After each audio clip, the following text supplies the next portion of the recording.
Tia Dalva, Larissa, bem-vindas. Vamos lá, né? Vamos agora para Santo Agostinho.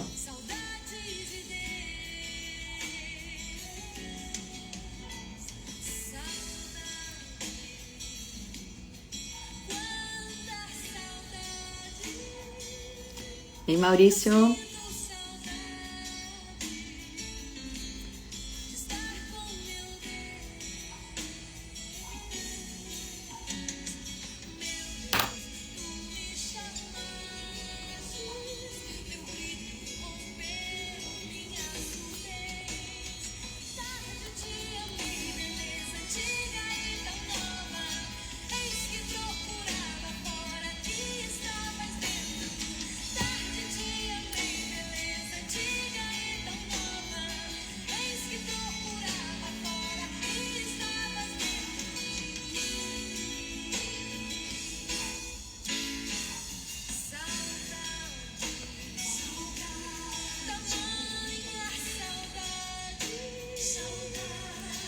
Vamos, Tia Dalva.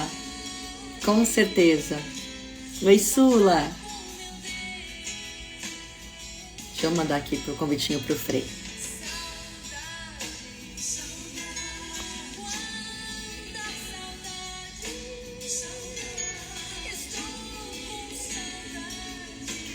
Sula. Nossa menina do Viva, né, Sula? Viva Santo Agostinho. Oi, Frei.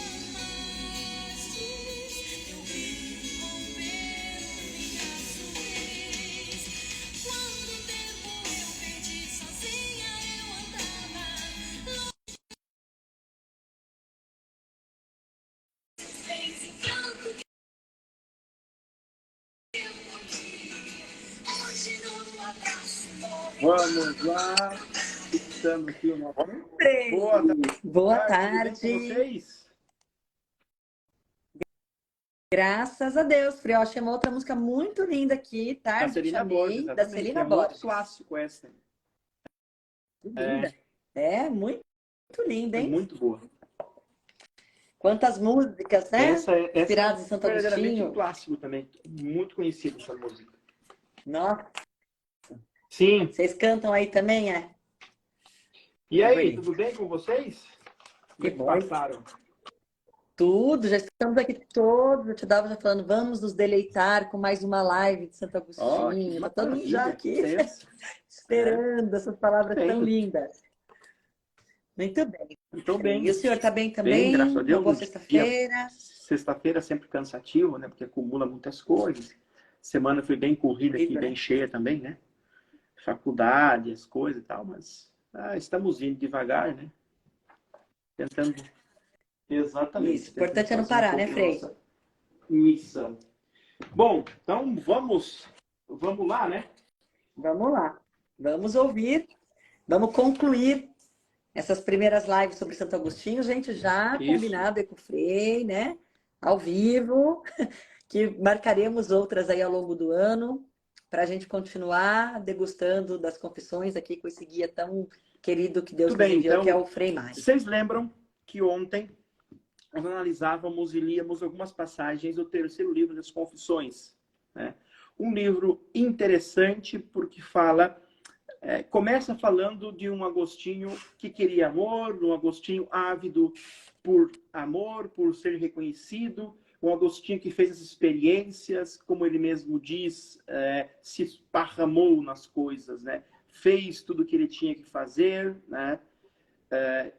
E a um certo momento tem um episódio chave na vida dele, que é o encontro, vocês lembram, com o Hortêncio de Cícero, essa obra de filosofia, que era um convite para que se deixasse todas as vaidades, todas as coisas passageiras, para se dedicar somente à busca da verdade e da sabedoria. A única coisa capaz de fazer o homem feliz. Não sei se eu elenquei ontem para vocês, mas esta obra de Cícero era uma obra que praticamente falava do desejo universal de felicidade. Ou seja, todos os homens querem ser felizes. E o Cícero, obviamente, ele propõe este caminho, né, de não se apegar a cargos, não se apegar à política, não se apegar ao transitório, às coisas sensíveis, mas buscar a sabedoria, a única capaz de dar a felicidade para o homem. Agostinho ficou marcado com isso. Para Agostinho, a meta da nossa vida é a felicidade. Este é um conceito inato de Agostinho, que desde sempre nós carregamos esse desejo de felicidade, de plenitude, de paz, tá? Bom, depois do Hortêncio, ele corre para a Bíblia, lembram? Coitado, um desânimo total, porque o Agostinho, orador, estudioso da língua, amante do bem dizer, da retórica, ele, com aquela linguagem simples, não consegue penetrar o mistério, como ele fala, e abandona. Em seguida, ele cai num grupo chamado maniqueísmo, lembra? Eu expliquei para vocês, porque este grupo prometia a ele respostas, né? Prometia ensinar a ele quem era Deus, prometia ensinar qual era a origem do mal, que era um problema que atormentava Agostinho desde sempre. Então, assim, este grupo é comum, né? Ou seja, um adolescente ávido por resposta, que ele caia nas mãos de determinadas tribos, determinadas seitas, de determinadas experiências. Isso é universal. Hoje acontece a mesma coisa. Agostinho, pois, foi raptado por eles e ficou 9 anos durante essa seita, tá? O livro quarto que nós vamos ler hoje cobre este arco temporal que Agostinho era maniqueu, tá? Então, assim, o livro quarto, ele vai do ano 373 até o ano 383.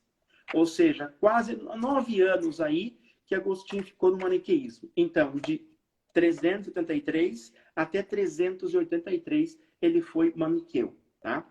E o livro, ele é justamente, né, dividido em várias partes. A primeira parte mostra o Agostinho maniqueu. Aqui é interessante para nós vamos ler um fato que ele comenta, que ele viveu uma relação com uma mulher por 16 anos, né? Que não vamos ver, não fala o nome. Mas que não fala o nome. Mas que não fala o nome. Um outro fato marcante não foi a amizade que ele tinha com um rapaz, com um jovem. E isso aqui nas confissões deu muito que falar e dar até hoje, porque Agostinho, alguns dizem que ele exagerou na tinta, ou seja, para falar com a alma dele, ele exagerou na retórica, para falar do luto que sentiu, como se tivesse morrido a outra alma dele, enfim. Tá? Então, esse é um ponto alto também deste livro. E depois da morte do amigo, ele sente necessidade de mudar de ambiente. E ele volta para Tagaste. Lembra? Bom, ele estava, né, em Tagaste, no livro 3, em Cartago. Aí lembra que ele voltou a morar com a mãe, Santa Mônica ainda reclamou com ele, o sonho, estavam morando juntos. Aí ele volta de novo agora para Cartago, a cidade principal da África, tá? Então, praticamente, o livro narra os acontecimentos na grande capital, que era o Cartago. Bom, então, dito um pouco isto, vamos começar a nossa leitura, que é certamente aquilo que mais nos interessa. Podemos pegar justamente o comecinho do livro 4, próprio parágrafo 1.1. Durante esse mesmo período de 9 anos, ou seja, está falando entre esses 9 anos que ele foi maniqueu, do 19º ao 28º de minha idade, éramos seduzidos e seduzíamos, errávamos com ambições diferentes, abertamente pelas disciplinas que chamam de liberais, secretamente por uma falsa religião, naquelas soberbos, nesta supersticiosos, numas e noutra vãos. Lá, buscando a futilidade da glória popular, até nos aplausos dos teatros, nos concursos de poesia, nas competições para uma coroa de feno, nas frivolidades dos espetáculos e na intemperança dos desejos carnais. Aqui, procurando nos purificar dessas sujeiras, servindo alimentos para os assim chamados eleitos e santos, para que eles, nas oficinas de seus estômagos, os transformassem em anjos e deuses, pelos quais seríamos libertados. Buscava tais coisas e as realizava juntamente com meus amigos, iludidos por mim e comigo. Zombavam de mim os arrogantes, que ainda não foram saudavelmente prostrados e mortificados por ti, meu Deus. Mesmo assim, eu confessarei a ti minhas vergonhas, para teu louvor. Vocês já estão sentindo um pouco a beleza literária das confissões, né? No latim, isso fica muito claro pelo jogo de palavras que Agostinho faz, que é muito difícil de traduzir para um português corrente. Agostinho resume bem esse período com um jogo de palavras, né? Seduzíamos e éramos seduzidos. Errávamos e levávamos ao erro. Ou seja, a ideia que Agostinho aqui é que nesta vida ninguém é vítima e ninguém é só algoz. Somos vítimas e algoz ao mesmo tempo. Pecamos e levamos os outros a pecar. Erramos e conduzimos os outros a pecar. Ele diz que publicamente ensinava as artes liberales, né? Esse conjunto de 7 disciplinas que os homens da antiguidade, que eu anotei aqui, costumavam estudar. E isso perdurou até a Idade Média. As artes liberais eram, né, a gramática, a dialética ou filosofia, a retórica, a geometria, a aritmética, a astronomia e a música. Tá? Isso formava o trivium e o quadrivium. Tá? As 3 disciplinas que se começava, por exemplo, geralmente pela gramática, a dialética e a retórica. É fundamental. Olha que interessante a concepção de educação dos antigos. Por quê? Vejam vocês, a gramática é fundamental. Sem conhecer a língua, eu não posso pensar, não tenho dialética, não tenho filosofia, não tenho lógica. E sem pensar de forma lógica, meu Deus do céu, como é que eu vou me expressar a retórica? Entenderam a lógica deles? Fantástico, né? Todos eles eram... Então, Agostinho foi formado nessas artes liberais. E ele era um professor destas artes liberais aqui, tá? Isso publicamente. Era a profissão pública dele. Porque ele diz que secretamente era maniqueu, tá? Participava do grupo. Então, aqui ele joga com os 2 advérbios, né? Que publicamente e secretamente. É bem interessante este jogo de palavras. Fala que ele também era cheio de vanglória, que participava das competições de poesia. Agostinho era poeta também, viu? Tem algumas poesias dele em algumas obras, tá? Ele era metido a poeta também, tá? Ele gostava de poesia. E na antiguidade tinha as competições de poesia. E para o ganhador se dava uma coroa, ou de ouro, ou de feno, ou de louro, né? Como vocês já viram, devem ter visto nas estátuas. Era bem aquilo ali, tá? E Agostinho disse que, olha, por vaidade eu corri atrás daquelas coisas. E aqui, né, tem talvez um fato que não sei se vocês conseguiram entender, porque é difícil de entender sem saber o contexto, que é o seguinte: procurando nos purificar destas sujeiras, servindo alimentos para os assim chamados eleitos e santos, para que eles, nas oficinas de seus estômagos, os transformassem em anjos e deuses, pelos quais seríamos libertados. Mas é muito simples de entender. Sim, Agostinho era ouvinte maniqueu. Tinha a hierarquia dos maniqueístas, que eram os eleitos e os santos. Lembram? 2, vamos dizer assim, os leigos e a classe sacerdotal. A função dos ouvintes era fornecer alimentos. Por quê? Porque os maniqueus, eles não podiam se contaminar com alguns alimentos. Olha, interessante.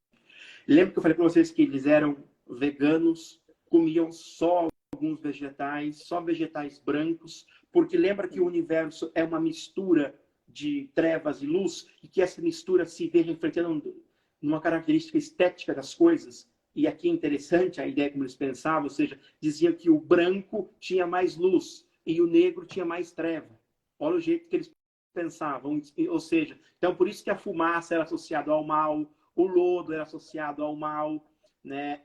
Enfim, todos os elementos.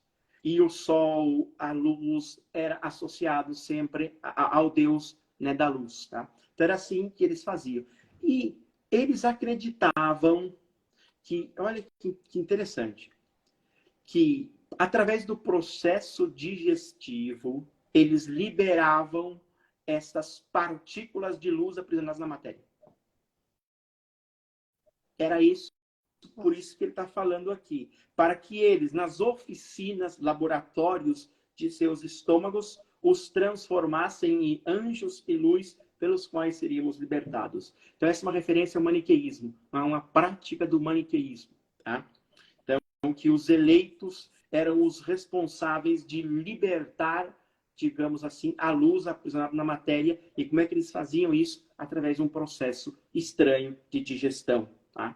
Mas era o que eles acreditavam. A gente sente vontade de rir, mas eles acreditavam e levavam muito a sério. E Agostinho acreditou nisso por 9 anos. Né? Pra vocês terem uma ideia. Né? E, bom, aqui acredito que podemos passar já.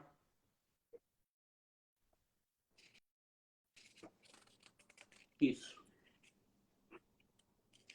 Já é um início já de um racismo, né? De uma coisa também que depois eu acho que vai até se evoluir num racismo mesmo racial. Olha, Não tem alguma coisa a ver com para os isso, Frei? antigos, tem, e tem sim uma certa ideia de que a brancura, a candidez, será que pode falar assim, estaria ligado a um aspecto de luz, branco nesse sentido. Mas a gente não encontra nos padres ou nesse período expressões racistas. Né? Tá. Pode ser que depois tenha se usado isso, mas pelos escritos dos maniqueus nós não podemos afirmar que isso era usado, por exemplo, para separar as pessoas. Né? Claro que, pela concepção, a gente tende a pensar isto. Né? Bem complexo e bem difícil. Né? Porque quando nós falamos da África, né, nós estamos falando da África de Agostinho, de um povo que era berbere, que era igual, muito similar aos argelinos de hoje. Já viram como é o pessoal da Argélia? A cor da pele não é branco, como, por exemplo, sei lá, um alemão, né? Mas não é, por exemplo, negra como alguém da África subsaariana, por exemplo. Né? E era aquele tipo de, a gente até brinca, né? Moreninho jambo, né? Daquela cor assim, um pouco, né? Enfim, era daquele jeito, tá? Então, assim, nós não encontramos nos escritos deles nenhuma menção racista, mas era uma forma de entender isso, né? Enfim, tá? Bom que você perguntou isso. Bom, passamos para o 2.2, porque agora Agostinho começa a narrar um fato bem rápido, vocês vão entender qual que é. Naqueles anos, ensinava a arte da retórica, vencido pela cobiça, vendia a loquacidade que visa a vitória. Então, Agostinho está falando que ele era reitor e que vendia causas. Ele fazia o papel de advogado. Tá? Já expliquei isso para vocês. Uhum. Mas preferia, Senhor, tu sabes, ter bons alunos, os que chamam de bons, e a eles, sem enganá-los, ensinava ser enganosos, não para acusar o inocente, mas às vezes para defender um culpado. Então, Agostinho entra em crise com a advocacia aqui, tá? E viste de longe, ó Deus, minha honestidade resvalar num chão escorregadio e brilhar entre muita fumaça, enquanto a exibia no meu magistério para pessoas que amavam a vaidade e buscavam a mentira, eu cúmplice delas. Então, está retratando de maneira muito crítica o período em que ele era professor, reitor de oratória. Tá? Como ele é uma espécie de advogado que vendia causas. Né? Porque na antiguidade funcionava assim.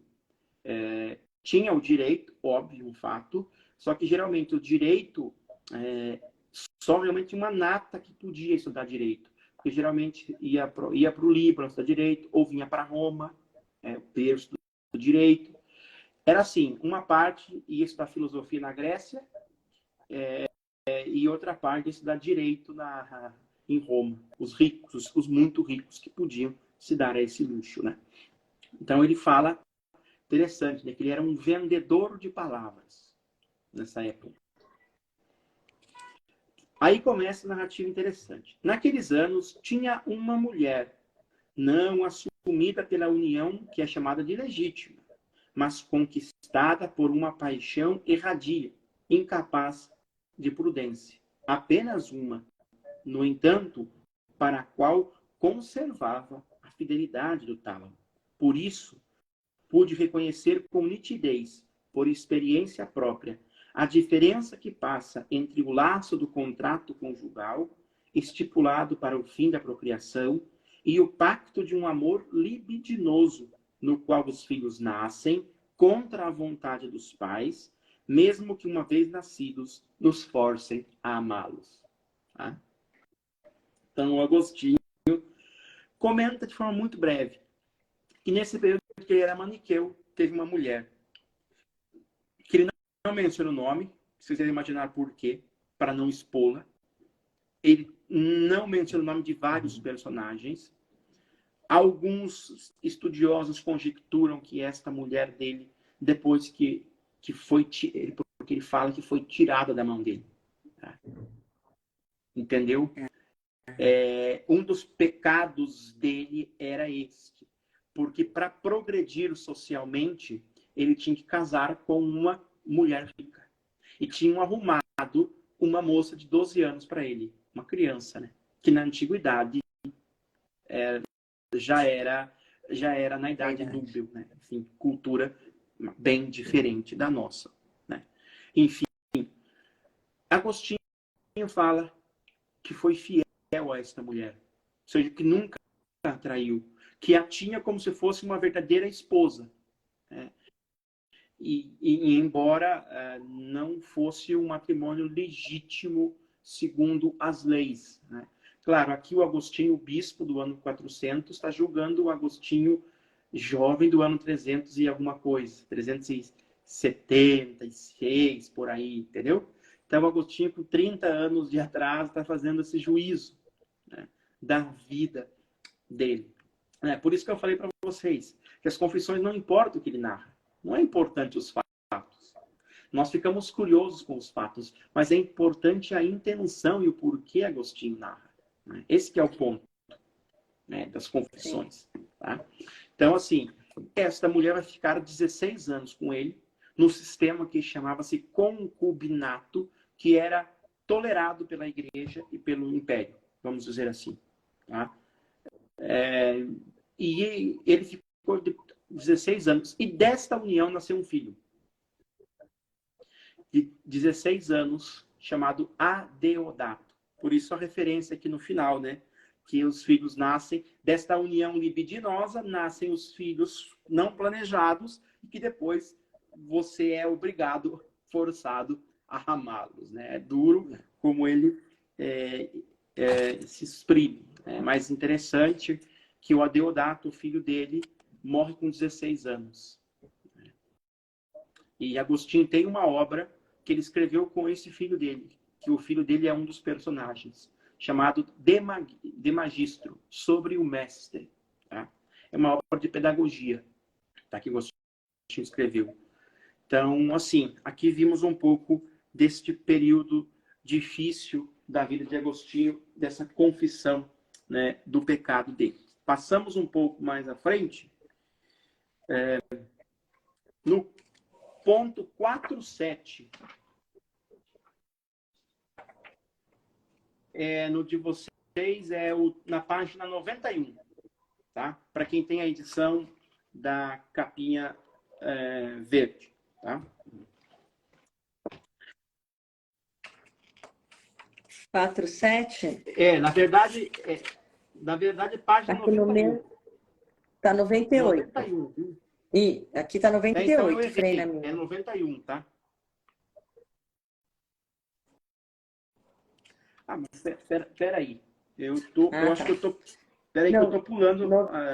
tô pulando... Eu pulei evento aqui. Peraí. Tá. Porque... 91 vai falar da astrologia, o ponto 4. Isso. Isso. Na verdade, estava aqui na sequência do meu... Enfim. Então, vamos lá. Agora, Agostinho Maniqueu, ele, né, casado, tinha um filho, morando na grande cidade de Cartago, e ele desenvolve, além das competições vãs pela poesia, como ele chama, pelo teatro, ele desenvolve uma paixão um pouco doentia pela astrologia, né, que ele chama de matemática. Contudo, não deixava de consultar abertamente aqueles charlatões que chamam de matemáticos, astrólogos, já que eles aparentemente não praticavam nenhum sacrifício, nem dirigiam orações aos demônios para as suas previsões. Mas a piedade verdadeira e cristã os rejeita e condena com razão, pois é bom confessar a ti, Senhor, e dizer: tem piedade de mim, pura minha alma, porque pequei contra ti. Aqui vocês já estão fazendo também uma referência, né? Esse pequei contra ti do filho pródigo, estão entendendo, né? E não abusar de tua inteligência para ter liberdade de pecar, mas lembrar a palavra do Senhor. Eis que estás curado, não peques mais, para que não te aconteça algo ainda pior. Toda esta doutrina de salvação, eles tentam esvaziá-la quando dizem: a causa inevitável de teu pecado vem do céu. Olha por que atraía Agostinho. Ou foi Vênus quem fez isso, ou Saturno, ou Marte, os deuses da mitologia romana. Evidentemente, para que o homem, que é carne e sangue, e soberba e podridão, fique isento de culpa e seja culpado em seu lugar o Criador e ordenador do céu e dos corpos celestes. E quem é ele, senão tu, ó nosso Deus, doçura e fonte de justiça, que retribuirás a cada um conforme suas obras, e não desprezas um coração contrito e humilhado. Né? Lembra que eu falei para vocês? Narra um fato e faz uma oração. Narra um fato e se dialoga com Deus. É interessante esse método. Né? E isso... Traz uma referência bíblica, né, Frei? Essa passagem aqui tem umas 7, 8 referências bíblicas. Lembra que eu falei para vocês que no primeiro dia da nossa live, que as confissões, na verdade, elas têm mais de 850 citações dos Salmos, mais de 400 citações de São Paulo, fora as outras referências, que Agostinho tem uma ideia, que para falar de Deus, e para falar com Deus, a gente precisa usar a palavra de Deus. Né? Por isso que as confissões, né, que ele usa muito, lembramos que ele conhecia de memória, como eu já expliquei para vocês. Bom, por que ele procurava os astrólogos? Porque os astrólogos desculpavam Agostinho de todas as eventuais dificuldades, erros e pecados que ele fazia. Não, você não é o culpado, é o astro, é o céu que é o culpado. E aí Agostinho caía nessa lábia, porque essa ideia desresponsabilizava o homem, tirava a culpa, fazia o homem sem liberdade de livre-arbítrio, né? Incapaz de responder o desígnio do Criador. Tá? Então, é por isso que ele... Um pouquinho que a gente vê hoje, Frei, a gente pode dizer que é um pouquinho que a gente vê hoje na numerologia. Exato. Que a pessoa fala, né? sei lá, o conjunto das letras dá um número que a pessoa não vai ter um bom sucesso. Então, se ela coloca uma letra a mais, Exatamente. aí vai É a melhorar. mesma coisa. Ou seja, É a isso, né? pretensão de que os astros governam a tua vida, de que você não tem as regras do teu destino, mas a tua ação é consequência direta da influência de astros ou de qualquer coisa que não você. Tá? Então, isso é um atentado contra o livre-arbítrio. Né? Ou seja, aquela prerrogativa principal que Deus deu ao homem. Né? Livre-arbítrio é a capacidade de escolha, né? Que é diferente de liberdade para Agostinho. Ah, Frei, desculpa, mas eu vou aproveitar a oportunidade, porque eu acho que é sempre uma oportunidade de aprendizado para nós. Isso quer dizer, né, que um católico que conhece as escrituras, que está nessa caminhada, né, iluminado pelo Espírito Santo na igreja, se é uma pessoa que baseia a vida em horóscopo, em numerologia, é Em certo pecado. sentido, depende sempre da intensidade com que a pessoa tem a experiência com a astrologia ou com isso, né? Tem gente que escuta só por brincadeira, por zoação, né? Tem uma outra questão. Mas gente que é católico e leva a sério, não dá para acreditar nisso, né, gente? Né? Tipo, reger a Exatamente. vida em função Porque, disso afinal, é um erro, que né? sentido teria Deus nesse processo? Percebe? Né? E nós estamos vendo com as confissões que o Deus de Agostinho, que é o nosso Deus, é um Deus Emanuel. É um Deus que caminha, é um Deus que te estende a mão, que te está ao lado, que direciona a tua caminhada. Ainda que a gente não compreenda e não entenda o porquê de certos percursos. Mas isso aí nunca vamos entender. Isso aí faz parte. Caminhamos com fé e não com a visão, como diz São Paulo. Então, esse é o ponto. Não é? Muito bem lembrado, a gente precisar. A gente tem que tomar cuidado com essas coisas, né? Lembram que ontem nós falávamos da disciplina do olhar, a questão do teatro, né? A questão de você se tornar certo cúmplice, né? De coisas erradas. Vamos dar um exemplo. Pessoas que hoje vêm, compram pornografia. Católicos. Tem muita gente. Bom, eu sou padre, posso dizer com vocês como lugar de fala, tá? Então, assim, a gente tem que ser responsável, que a gente está objetivando o outro, tratando o outro como objeto. Então, a gente tem que ser responsável por essa disciplina do olhar, tomar cuidado com aquilo que a gente coloca na nossa vida. Isso atrai muita coisa para a gente, porque a gente vai ficar só em função disso, tá? Então, vamos para frente, que está dado o recado aí. Tá? Obrigada pelo parênteses. É Sem importante dúvida. para nós, né, pessoal? Bom, agora sim, vamos para o 4.7. Eu estava errando aqui, exatamente. Que é quando Agostinho narra o encontro e a morte de um amigo. Que também, olha que interessante, ele não menciona o nome. Tá? Sempre. Vocês já vão entender, já entenderam por quê. Né? Naqueles anos em que comecei a lecionar na cidade onde nasci, Tagaste, é interessante porque Agostinho faz um flashback, entendeu? Ele está em Cartago, mas está lembrando um fato já lá de Tagaste. Ganhei um amigo que me era muito caro pelos interesses que tínhamos em comum. Meu coetâneo, e como eu na flor da adolescência. Quando criança, crescera ao meu lado. Fomos à escola juntos e brincávamos juntos. Mas ainda não era tão meu amigo naquela época.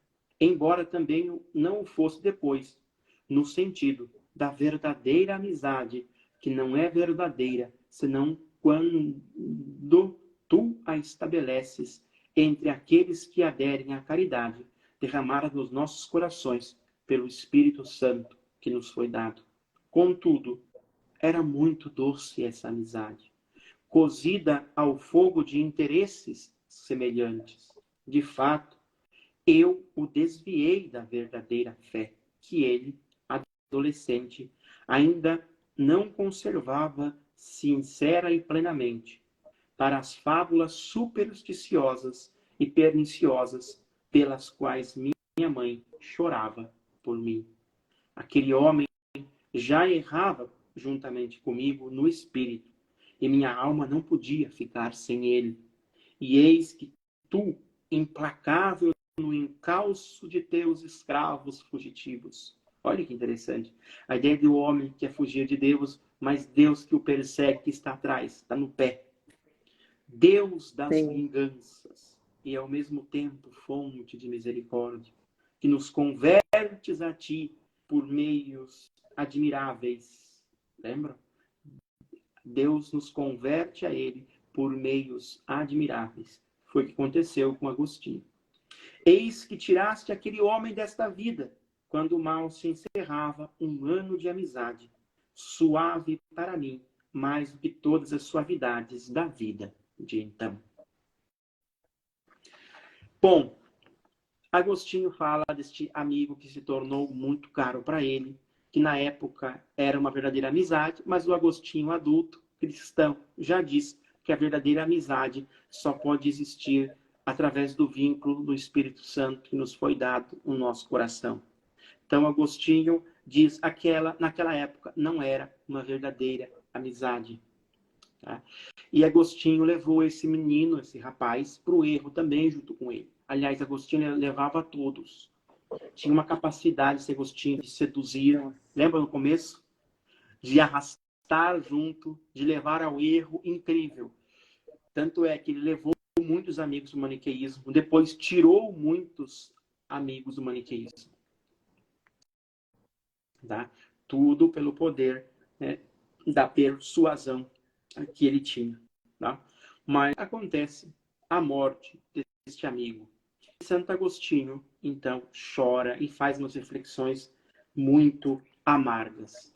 E aí Agostinho narra um episódio que eu vou resumir para vocês aqui, não vou ler, senão não dá tempo, que um dia este amigo, antes de morrer, ficou inconsciente, quase inconsciente, e pediu para ser batizado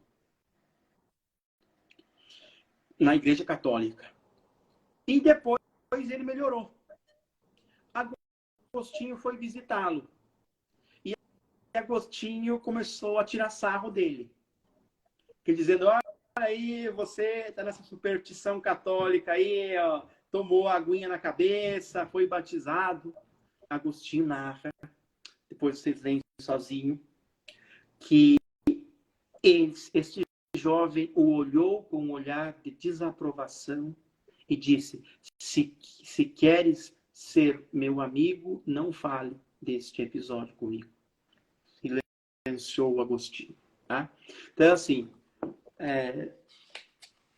prossegue o texto e Agostinho, vamos lá para o ponto 6.11, na página de vocês, 97, porque eu estou pulando muitas partes e não dá tempo, tá? Agora ele começa a fazer uma reflexão. Mas por que falo essas coisas? Não é o momento de questionar, e sim de confessar a ti.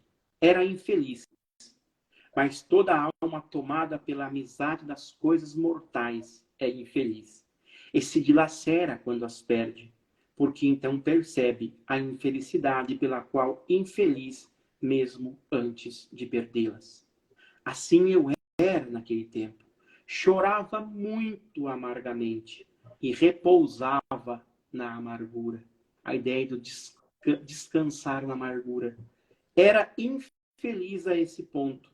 No entanto, essa vida infeliz me era mais cara do que aquele amigo, pois não queria perdê-la no lugar dele, e nem sei se iria querer perdê-la para ele, como dizem de Orestes e Pílades. Não for uma ficção que queriam morrer juntos, um para o outro, porque não viver juntos seria pior do que a morte. Mas em mim surgiu uma sensação oposta a esta. Sentia um profundíssimo desgosto da vida e, ao mesmo tempo, medo de morrer. Acredito que quanto mais amava aquele amigo, tanto mais odiava a morte como a mais feroz das inimigas. A temia e imaginava que destruiria de uma vez todos os homens, porque pôde destruir a ele. Era assim mesmo, eu lembro. Eis meu coração, meu Deus. Ei-lo por dentro. Veja, porque eu lembro. Ó minha esperança, tu que me purificas da sujeira dessas afeições, voltando meus olhos para ti e livrando meus pés dos laços. Admirava-me de que os outros, com efeito, admirava-me de que os outros mortais vivessem, enquanto ele, que amara, como se não devesse morrer, estava morto. E ainda mais me admirava que eu, sendo o outro, ele, estivesse vivo enquanto ele morrera. Alguém disse com razão de um amigo seu, a metade da minha alma.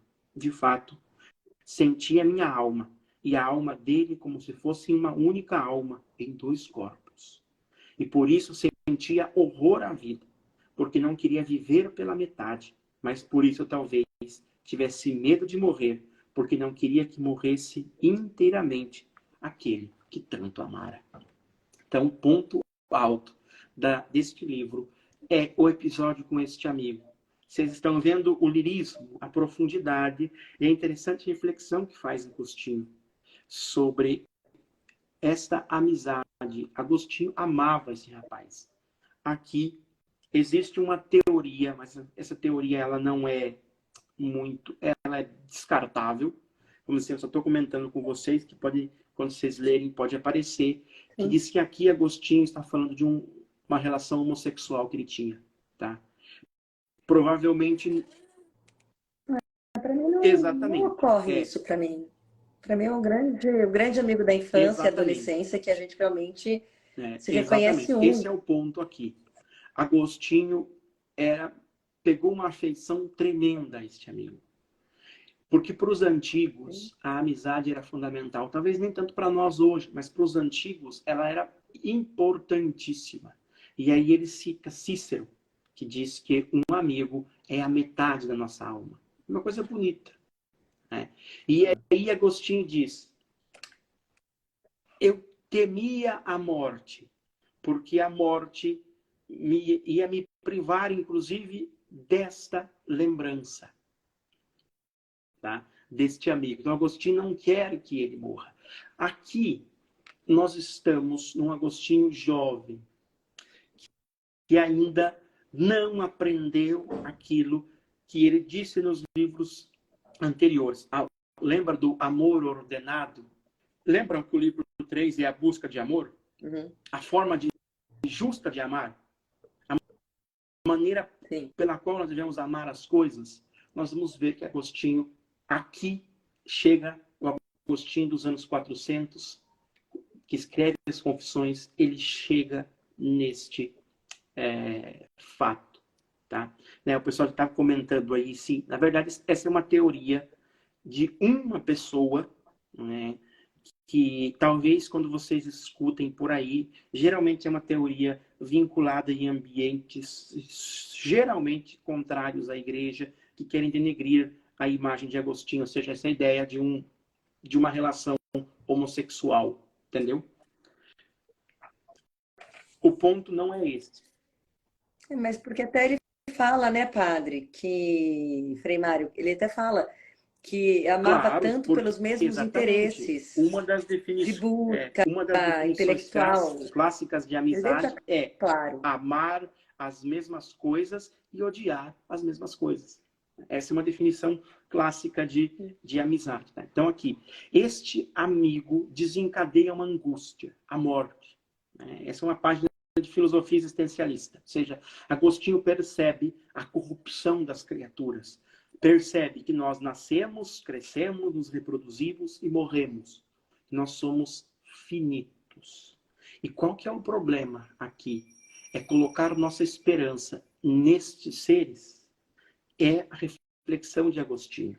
Agostinho vai dizer, não podemos colocar nossa vida, jogar tudo, apostar tudo nesse tipo de relação sensível. Nós vamos ver a conclusão que ele chega. Tá? Deixa eu ver se eu lembro aqui. Deixa eu ver.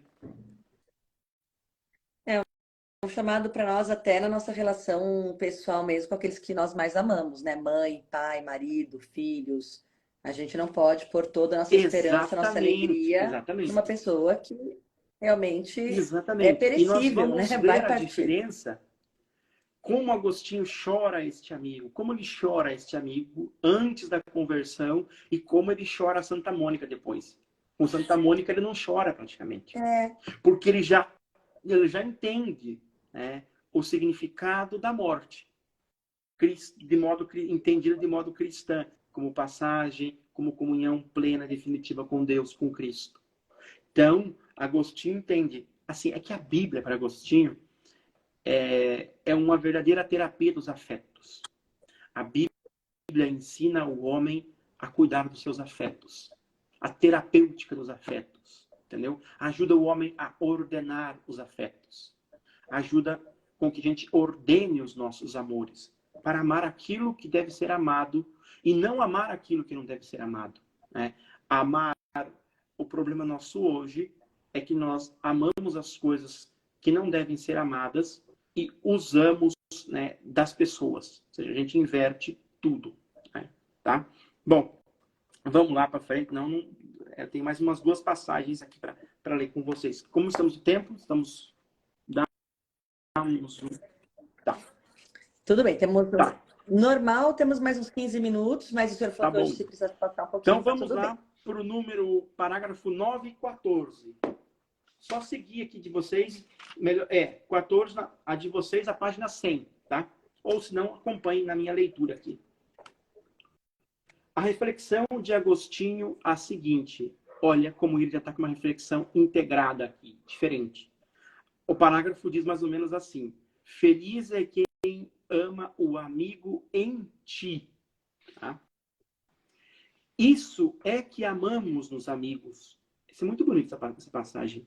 E o amamos a tal ponto que a consciência humana se sente culpada se não ama quem responde ao seu amor. Ou não responde ao amor de quem ama, nada mais pedindo daquele corpo, senão sinais de afeto. Daí o luto, se alguém morrer, e as trevas da dor, e o coração encharcado de uma doçura que se transforma em amargura, e a morte de quem vive pela vida perdida dos que morrem. Feliz quem te ama, e ama o amigo em ti, e o inimigo por tua causa. Porque só não perde algum ente querido quem os ama todos naquele que nunca é perdido. Que coisa bonita, né? E quem é este? E quem é este, senão o nosso Deus? Deus que fez o céu e a terra e os preenche, porque foi preenchendo-os que o fez. Ninguém te perde, senão quem te abandona. E ao te abandonar, aonde vai? Aonde foge? Senão de tua benevolência para a tua cólera? Com efeito, onde não encontra a tua lei em sua pena, e a tua lei é a verdade, e a verdade és tu. Interessante, né? Como a reflexão do Agostinho Maduro, comentando aquele fato, ele já tem uma outra percepção. E diz, isso é o ouro do amor, tá? É amar todas as coisas em Deus. Porque Deus não pode ser perdido. Entendeu? Esse é bem interessante. Né? E nos ajuda também. É amar no amor gratuito, né? Exatamente. Também sem nada esperar, porque né, Frei? Quem ama todos, né?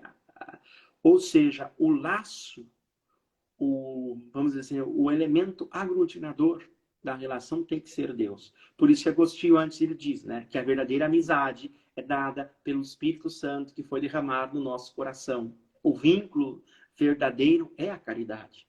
Tá? É interessante, né? Aqui é como ele já se integra. Rapidamente no próximo parágrafo, Deus das virtudes, vira-nos, mostra teu rosto e seremos salvos. De fato, para onde quer que se vire a alma do homem, fixa-se em dores, se não for em ti. Ainda que fora de ti e de si, se fixe em belas coisas, que no entanto não seriam nada, se não fossem por ti. Elas nascem e morrem, e nascendo, é como se começassem a ser, e crescem até ficar completas. E já completas, envelhecem e perecem. Nem todas envelhecem, mas todas perecem. Portanto, quando nascem e tendem a ser, quanto mais rapidamente crescem para ser, tanto mais se apressam para não ser.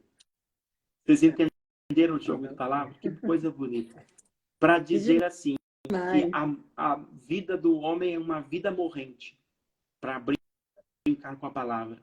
Quer dizer, Agostinho está dizendo, desde que o homem começa a ser, ele começa a perecer, ele começa a morrer. E é verdade. Porque a gente vai perdendo força. Dizem que o momento de crescimento é até já no útero, né? Depois a gente começa o declínio. Né? Agostinho era um filósofo, né? Vocês já perceberam isso? Então, ele tem umas reflexões existenciais muito profundas sobre a morte, sobre o medo da morte, sobre as consequências da morte, sobre o efeito da morte em nós. Vocês viram, né? Como ele narra aqui. Tá? Bom,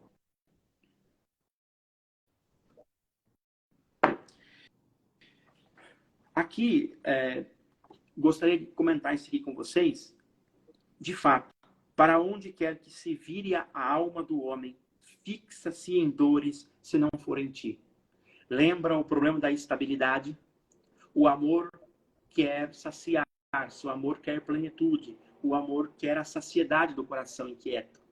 Mas o problema é que o homem, em vez de voltar para o Criador, de voltar a sua alma para o Pai, que é a fonte da estabilidade, da verdade, do amor, ele se volta para as criaturas que são perecíveis, que tendem sempre a não ser e que tendem sempre à morte. Resultado, e aí o homem coloca o coração, a sua atenção e a sua vida nestas coisas efêmeras, como Agostinho colocou no amigo. E aí o amigo foi tirado, gerou essa crise. Entenderam aqui o porquê que ele está fazendo essa reflexão, tá? No ponto 11, 16, né, basta virar a página 102, diz assim, Agostinho agora começa uma espécie de solilóquio com a alma, uma conversa privada com a alma. Bem interessante isso nas confissões. Não sejas vã, ó minha alma, e não se ensurdeças o ouvido do coração com o barulho de tua vaidade. Tu também escuta, o próprio verbo te chama de volta. E lá é o lugar do quiete imperturbável, onde o amor, se não abandonar, não é abandonado. Eis tudo isto vai embora, para que outras coisas surjam, e o universo aqui embaixo conste de todas as suas partes. Mas eu vou embora de algum lugar, diz o verbo de Deus. Fixa aí tua morada, guarda aí tudo o que recebes, minha alma, quando te cansares dos enganos.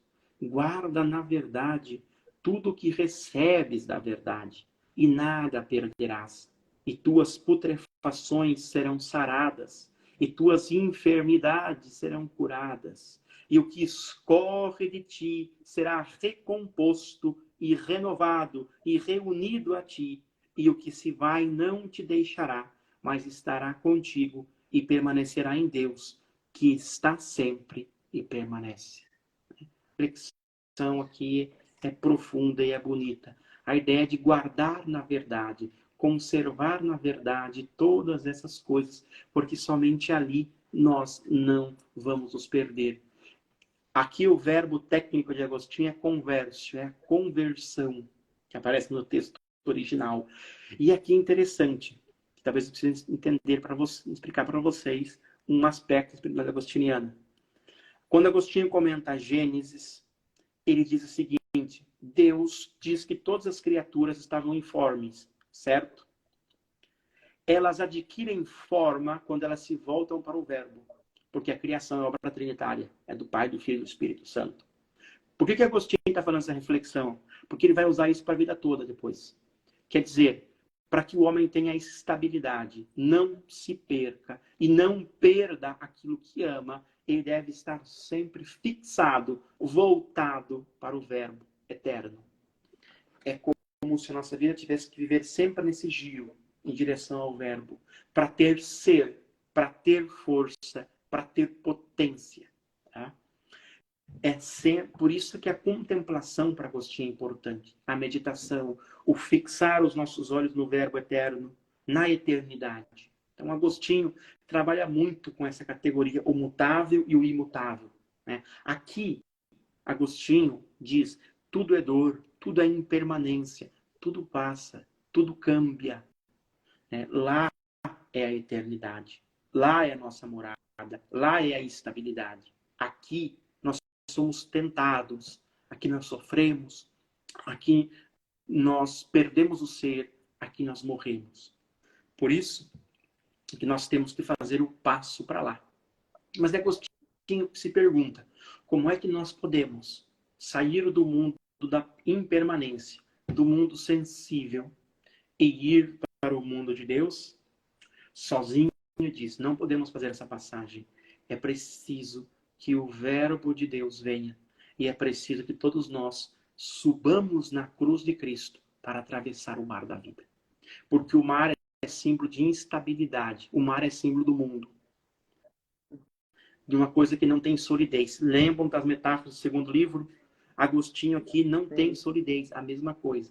Então, para a gente passar da mutabilidade para a imutabilidade, isso são conceitos filosóficos, tá? Que Agostinho medita sempre com eles.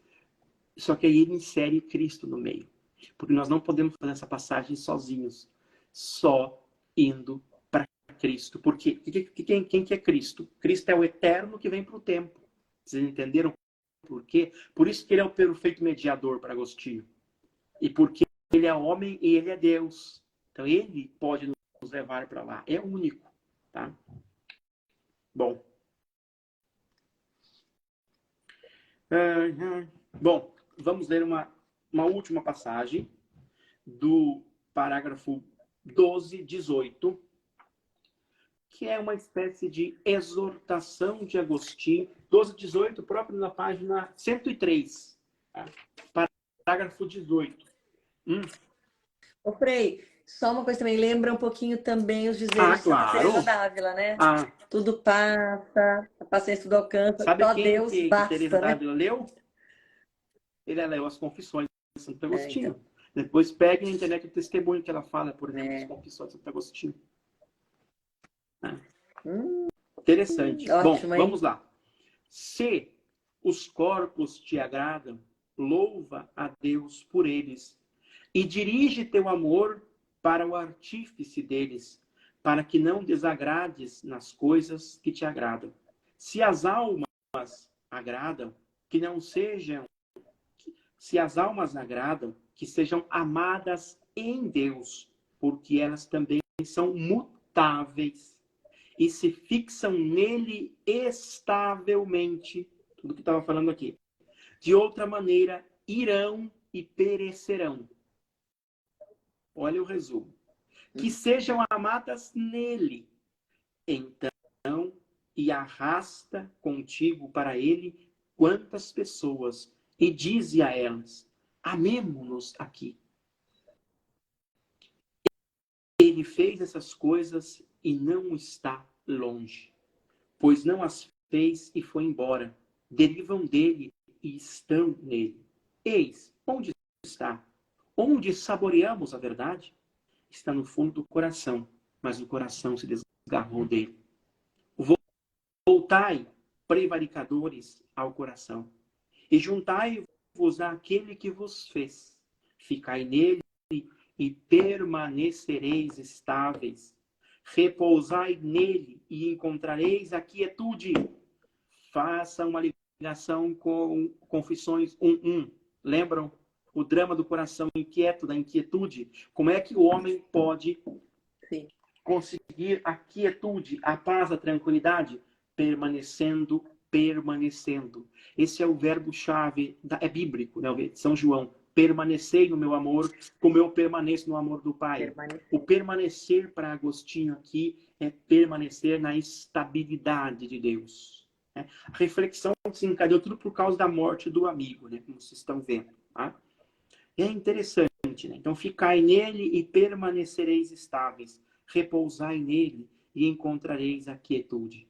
Porque ides por caminhos escabrosos, Para onde ides? O bem que amais vem dele, enquanto leva a ele é bom e doce. Mas tudo que afasta dele se tornará amargo com justiça, porque quando ele é abandonado, ama-se injustamente. Para que vaguear a esmo por vias difíceis e laboriosas? Preste atenção que cada frase isso daqui daria uma meditação para nós. Sugiro depois a vocês para meditação pessoal. Pensa que a gente pode... Olha que interessante essa frase, né? Quantas vezes nós vagamos, vagabundeamos a esmo, né? Por vias difíceis e laboriosas. Não há paz onde a procurais. Buscais a vida. Buscais a vida feliz na região da morte. Não está ali. Como poderia ser vida feliz se nem sequer é vida? Tá? Vamos, prometo, vamos lá. Vou ler essa outra aqui. Essa aqui não precisa nem comentário.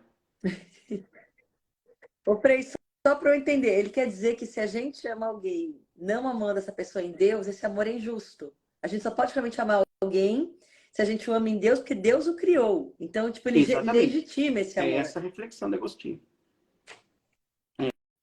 Essa reflexão dele. Ó, agora ele segue. E desceu até aqui, próprio no 9, tá? E desceu até aqui, ou seja, na condição humana, aquela nossa vida. O que é a nossa vida? Cristo. E assumiu nossa morte. E matou pela abundância de sua vida. E nos chamou em voz alta para que voltemos daqui até ele. Naquele lugar secreto, de onde procedeu até nós, naquele primeiro útero virginal, o útero da Virgem Maria, onde esposou a criatura humana, a carne mortal, para que não fosse mortal para sempre. E daí, como o esposo de sua alcova, saiu exultante. É bonito. Como gigante a percorrer a rua. Não se deteve, de fato, mas correu chamando-nos com as palavras, as ações, a morte, a vida, a descida, a ascensão, chamando-nos para que voltemos a ele, a conversão. Ele se afastou de nossos olhos para que voltemos ao coração, e aí o procuremos. De fato, partiu, e olha, está aqui. Não quis ficar por mais tempo, mas não nos deixou. Partiu de um lugar do qual nunca se ausenta, porque o mundo foi feito por meio dele, e estava no mundo, e veio a este mundo para salvar os pecadores. A ele confessa minha alma, e ele a cura, porque pecou contra ele. Filhos do homem, até quando tereis o coração? Então, mesmo depois que a vida desceu, não quereis subir e viver? Mas para onde subireis, se estáis no alto e colocastes vossa boca? Descei para subirdes até Deus. Dize isso a elas, para que chorem no vale dos choros, e assim arrasta-as contigo até Deus, porque é pelo seu Espírito que dizes isso a elas, se o dizes ardendo do fogo da caridade. Que frase! Uma outra característica de Santo Agostinho nas Confissões, ele pensa perguntando. Vocês viram como ele vai raciocinando na pergunta? Tipo pergunta retórica, todo momento, como se estivesse dialogando. Bom, prometo para... Era a última coisa que eu queria ler para vocês aqui, isso. Bom, vamos lá, a última página, e aí realmente... Ô, Frei, fala só um pouquinho para a gente dessa relação, já que Santo Agostinho toca aqui no nome de Nossa Senhora, que é necessário, né? Que a gente chegue primeiro a ela para poder chegar a Deus, é isso que ele quer dizer? Como ele veio por ela aqui, a gente deve também por ela a ele, é isso? O que ele está querendo Agostinho dizer simplesmente aqui? está falando digamos assim, daquilo que o dogma da igreja sempre defendeu, né? que a humanidade de Cristo ele tomou da nossa humanidade, que é a humanidade da Virgem Maria. Tá? Então, assim, Agostinho não tem uma reflexão mariológica como vão ter depois os outros. Aliás, ele tem uma reflexão mariológica profunda, mas ele entende Maria sempre a partir de Cristo e da Igreja.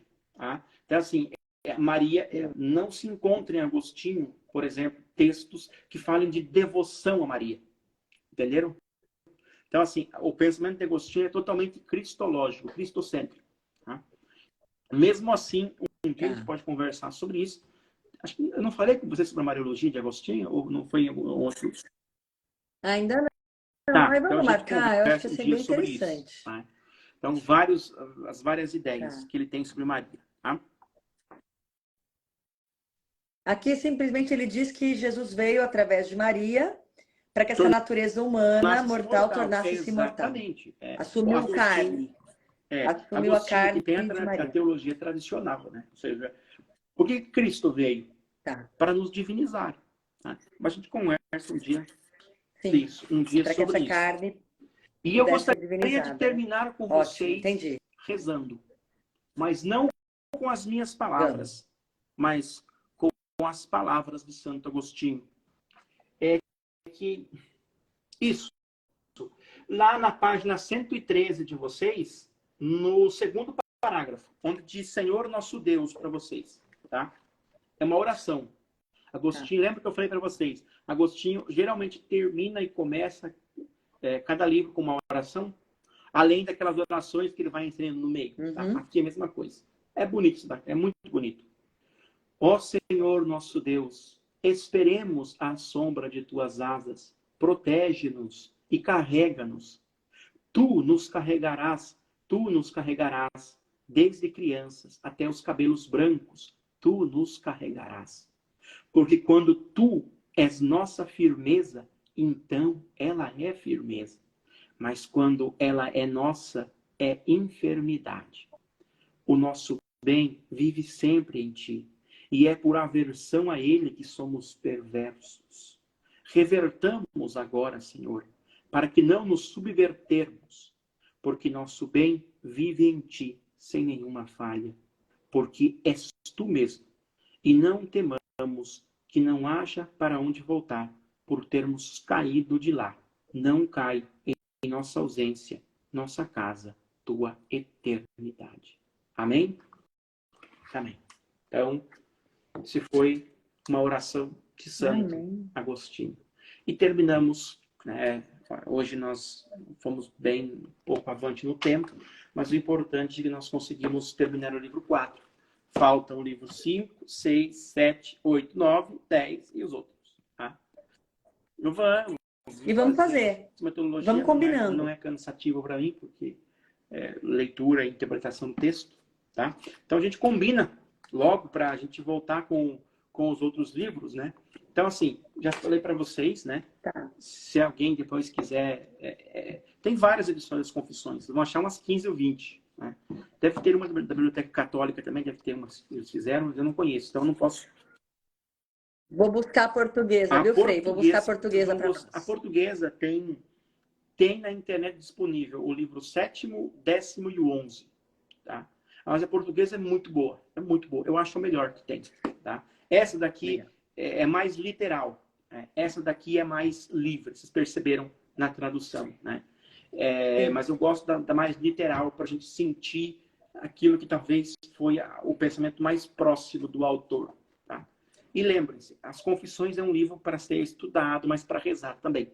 Tá? Então, para levar em retiros. Vocês viram quantas coisas interessantes, quantos insights podem vir de uma leitura das Confissões. Né? Bom?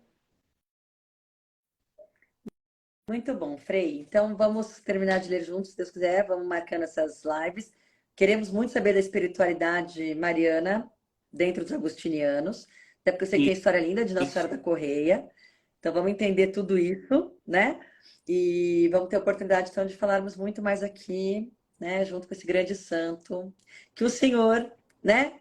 Se entregou, estudou e hoje vive nessa família agostiniana linda. Agradeço a vocês. Frei, muito obrigada. E pedimos, depois dessa oração, a sua bênção. Em nome do Pai, do Filho e do Espírito Santo. Amém. Desça e permaneça sobre cada um de nós, pela proteção e intercessão de Santo Agostinho e Santa Mônica, a bênção do Deus Todo-Poderoso, que é Pai, e é Filho, e Espírito Santo. Amém. Fiquemos em paz e que o Senhor sempre nos acompanhe. Graças a Deus.